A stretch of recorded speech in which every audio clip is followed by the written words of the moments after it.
So Josna and I decided to do a overview of Verizon's FIDO deployment. I represent the network at Verizon, and Josna is part of the device team. And so we've divided this presentation into three sections: the why, how, and where we deployed it. So if we go to the next slide, the why, what, and how. So we go to the next slide. Josna's going to start with why we decided to deploy FIDO and the flavor that we decided to. So Josna, take it away. Thank you, Bjorn. So hello, everyone, and thank you for being here. I'm Josna, as Bjorn mentioned, and my team leads authentication and identity activities and requirements from a device perspective. So I'll talk about the why part of Verizon's journey to FIDO as an authentication solution. But before I begin the actual presentation, let me share a few interesting findings from 2021 Verizon DPIR report. So we did hear quite a few stats today. First, of course, the breaches, as always, continue to be mostly due to external financially motivated actors. 61% of breaches involved credential data. 83% of data compromised is personal. And this was from the financial and insurance industries. And fourth, phishing increased by 11% over last year. So, this statistics is just to show that, how often the security breaches are happening and the data continues to be compromised.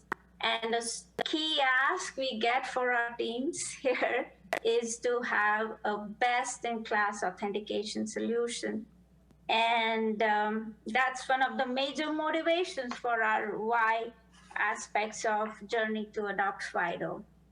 So for our customers, it is important, just to give you a background, that why from a business perspective, that for our customers, it is important that they're protected against the security breaches and against centralized repositories. Of course, passwords do increase delay and bring friction. But for Verizon, FIDO was strategic not only from customer first, but also security and privacy requirements.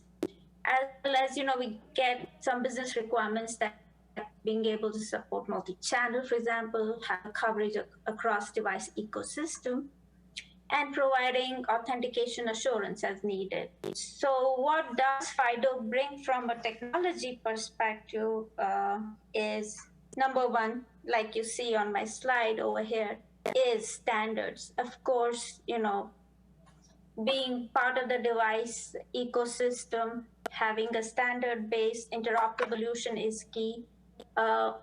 And with these standards, we are able to leverage the mobile handset ecosystem for authenticators, the type of authenticators they're bringing, capabilities to secure private keys on devices, and other protocol support.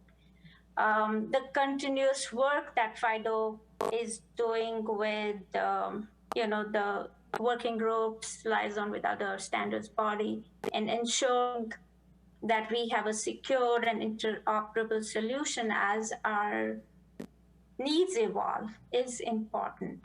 Second point is about leveraging the mobile device for the Verizon ecosystem and how it works for us as an MNO. So in addition to the OEM capabilities with FIDO, we are able to capture presence, for instance, and be able to secure consent as needed. Biometric data doesn't leave the device. It helps us meet many of the privacy regulations and allows us to deliver on a solution which is available across the board. And lastly, it is about scalability. We heard about scalability from multiple speakers previously. So for us, of course, we need to be able to scale for the subscriber base, but it's important that we are able to scale for our use cases. Our use cases keep evolving. Our business models are evolving. And as we are going from 4G to 5G, we believe that there will be many services and needs that will need to be addressed by the underlying architecture for authentication. So we should be able to bring in new authenticators and solve for business cases. Next slide, please.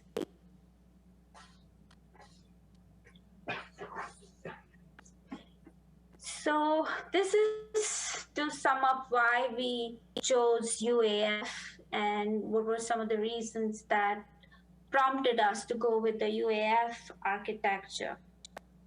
So with this FIDO approach, we can provide the strongest means to authenticate for the user. What I mean is, like, we can bring the authenticator of choice that the user can use on the device. If they want to, if the application wants, they can provide the user with a way to bring a fingerprint or Face ID, do a combination. If they need it, we could bring a new authenticator.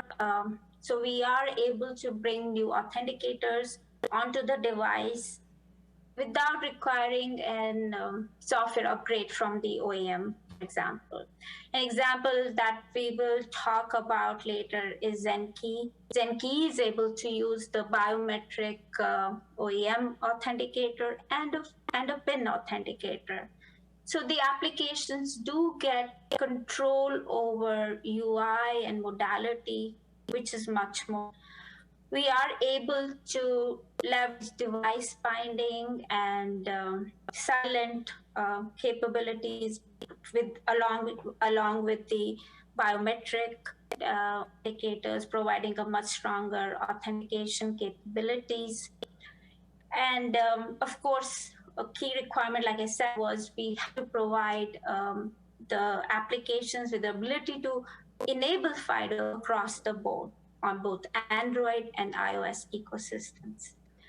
The last point is about being able to do step up as needed. So with this approach, the applications, depending on the policy, can, bring up the authentication as a step as and when needed. For example, is the transaction high valued? Are they coming in from a different location? Or any other trust or risk factors. So it can happen on device, or you can be doing a browser session from a different device and use your device as a step-up authentication mechanism. So these are some capabilities we can leverage. And to sum it up, it worked well for our mobile-first approach. And just to keep in mind, some of the other things that we had to keep in mind from an approach was to keep the onboarding and the user enrollment to FIDO, kind of experience they get on the device. Those are some of the considerations as they move from a native biometric UI support to FIDO-enabled support. What kind of experience is available for the customers? So to sum it up, of course, it worked well for the mobile-first approach. And I wanted to thank you so much for your time and share my experiences. With that, over to you, Bjorn. Thank you. Thanks, Josna. I wanted to emphasize one thing, that one of the benefits of FIDO is that it allows us to provide authentication services on 4G as well as 5G. So it is transparent to whether we operate a 4G or 5G type of service. And it had allowed us to continue to grow the FIDO deployment on the use cases that we can support. So let's go to slide 5. So Verizon went through a vendor evaluation and ended up partnering with Knock Knock for our FIDO solution. So we have the knock-knock solution deployed in a virtualized environment. And we're also using an SDK that is integrated to the mobile application that leverage FIDO. We have supported a variety of authentication factors depending on what the use case is. One of the values we saw in FIDO when looking at various solution as well as standards was the ability to support various authentication factor. Most prominent at the time was biometrics. And as you all know, FIDO do not distinguish between what the private key is. So for us, that was a huge benefit of supporting various authentication factors that either the customer would prefer or that the use case would require. And so, as I said, we have an SDK that we integrate into our mobile applications. We support the multiple authentication factors that we support. We also have the ability to share the credentials between Verizon services. And you also heard Josna said that we do a device binding. So we added an ETH token to our process to bind a device to the user and the authentication factor. Go to the next slide. So Josna had mentioned that Zenki was one of the use cases. We picked Zenki as a use case for this presentation, but FIDO supports multiple of services and application for Verizon. Again, the user doesn't necessarily care whether we're using FIDO or not. They care about how they actually, what authentication factor they choose to use to access their service. But there are multiple services that is supported by FIDO for Verizon. So for the Zenki use case, for those not familiar with Zenki, Zenki is a joint venture between Verizon, T-Mobile, and AT&T to offer authentication services as well as verified attributes. And so it is based on the security of a wireless network. It is leveraging OpenID Connect for the federation part. There's also some additional implementations of proof of possession of your device and various cryptographic solution that leverage the wireless network. So that is the Zenki solution that we use for FIDO. So if we go to the next slide, I'll give an example of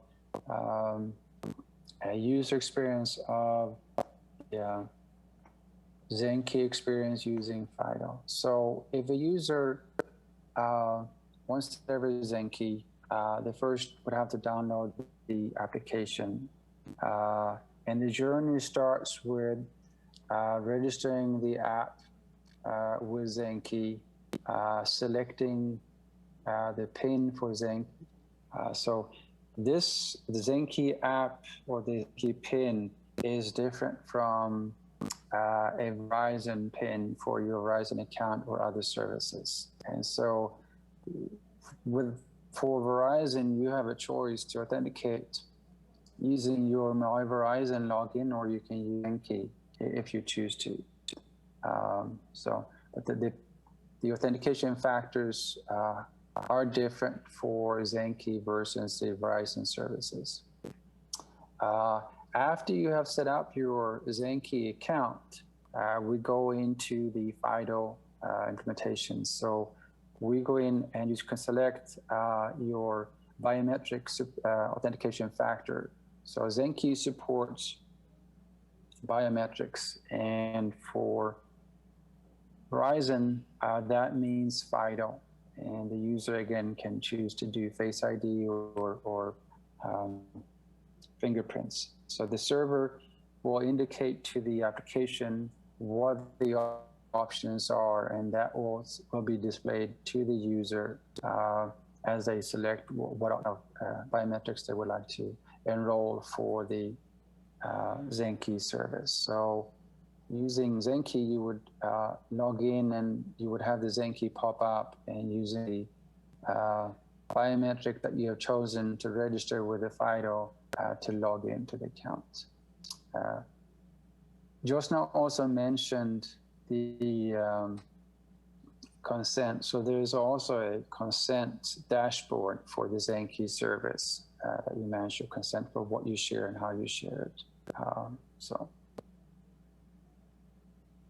So this is a tidbit of Verizon's FIDO deployment, and also a sample use case of where we use FIDO for the authentication. Again, it is not the only service that we leverage FIDO for, and there are additional use cases that we're working on where we will support FIDO in a 5G environment. And that is the presentation.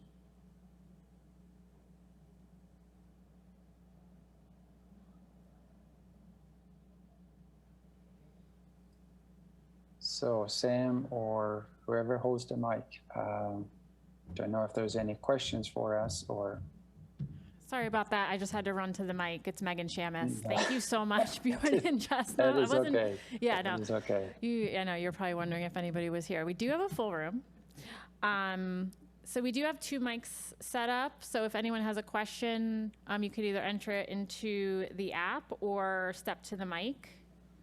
And we do have about 5 minutes for questions. So let me just review. So one question is, you just mentioned that there's some additional use cases that you're looking at. Can you talk about any of that, or what next steps are with those use cases? So in the 5G world, there are a couple of new concepts being introduced. One is called network slicing. And so network slicing is a concept where you virtually reserve network resources for a specific purpose. Today, we have private networks that we offer to enterprises. And network slice is where you do the same thing, but you virtualize it. So some of those services, I'll use mission critical services as an example for first responders, requires user authentication to give them access to that domain. We're positioning FIDO as part of that user authentication for first responders.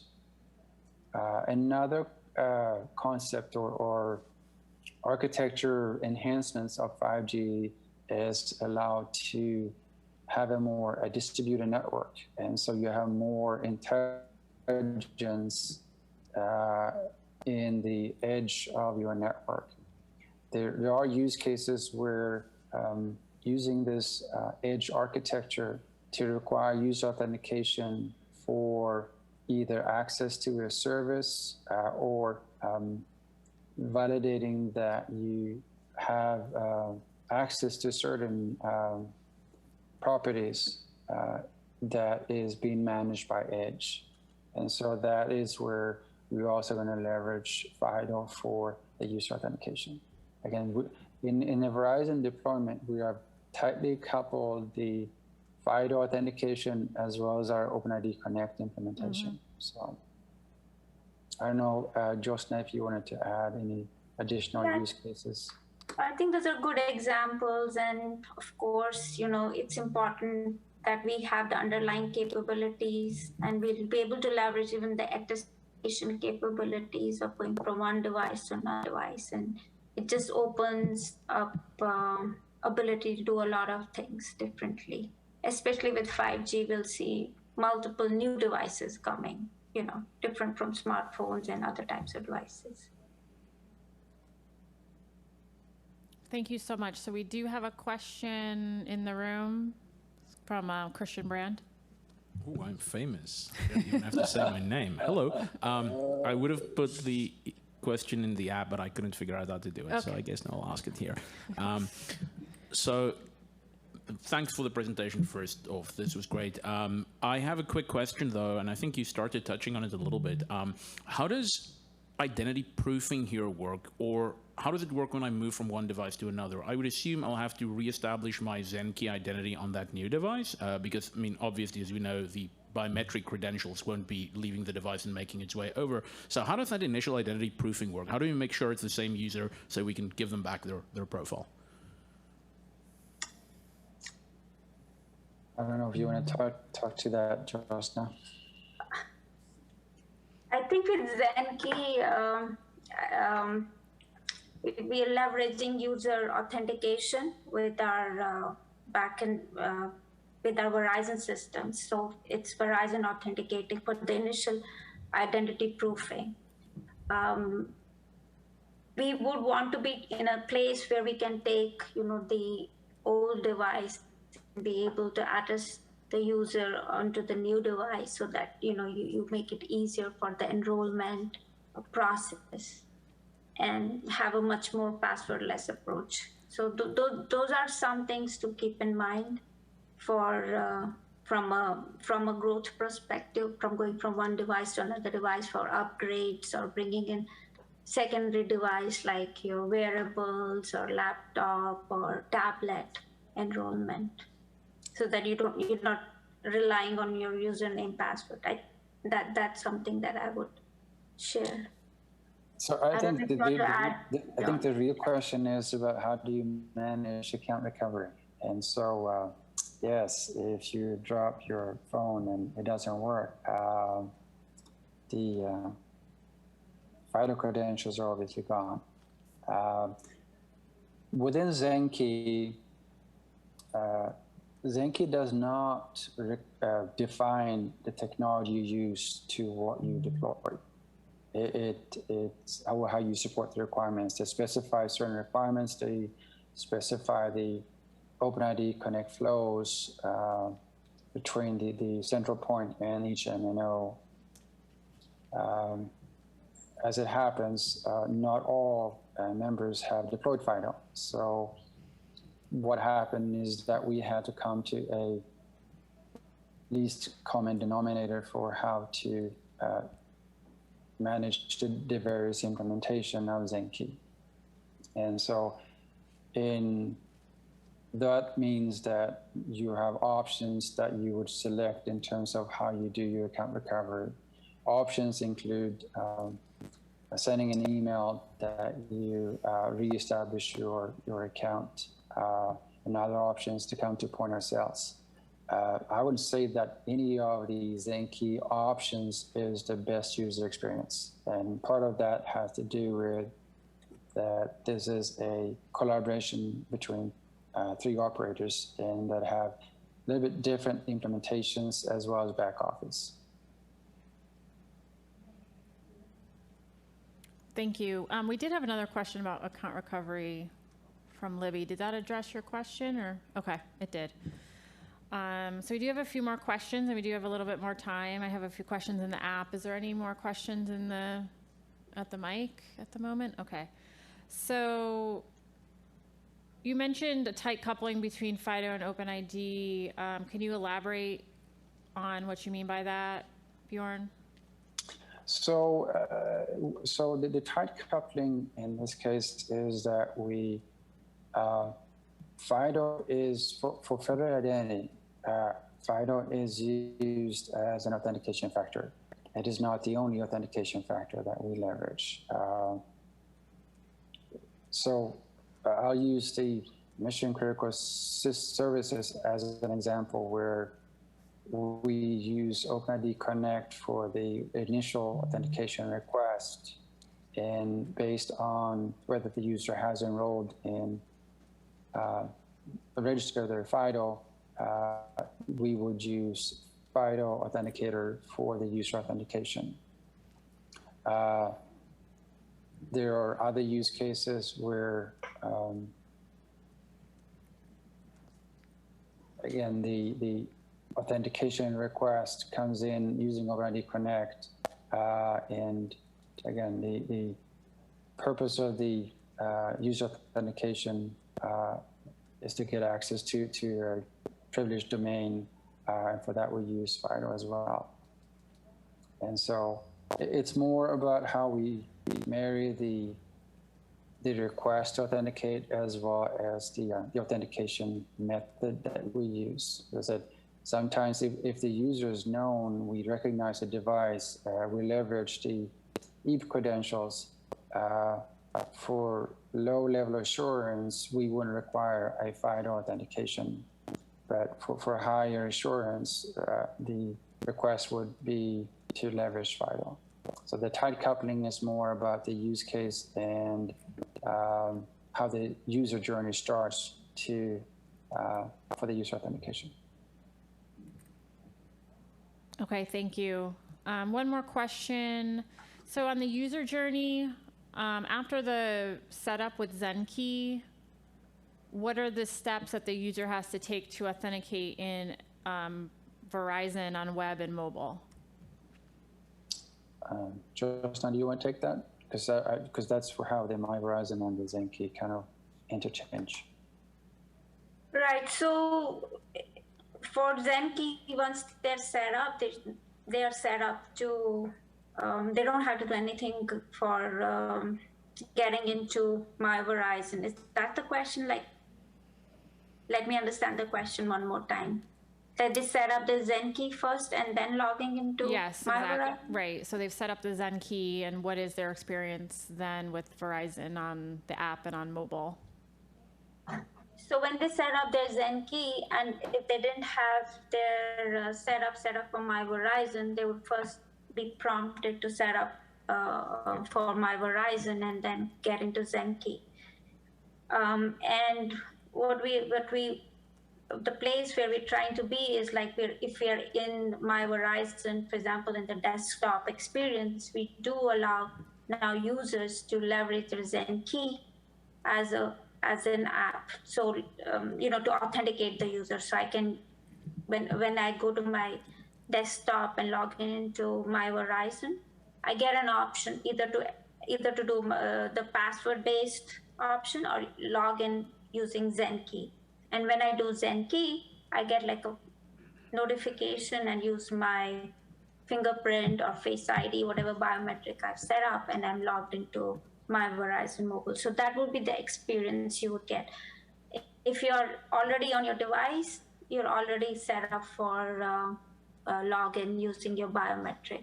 So it would be just like you'll be prompted for your fingerprint or Face ID, and you'll be good to go. So that's the same experience on web and mobile? I mean, on the app. On the app, you just enter your biometric, like you set up, you say, yes, I'm good to go. If you're on your desktop, you typically get the experience for how you want to log in, and one of the options is log in with Zenki. And when you do that, you get a notification on your device, and then you just get a prompt for using a fingerprint, and they're into your My Verizon Mobile, not My Verizon Mobile, My Verizon desktop experience. Okay, that makes total sense. Thanks for clarifying. Okay, No any problem. other questions? All right, well, thank you, Jasna and Bjorn, for being with us remotely. You did a wonderful job. All right, thank you. You're getting a big round of applause right now. Thank you. Thank you, guys. Right. Thank you. Thank you so much.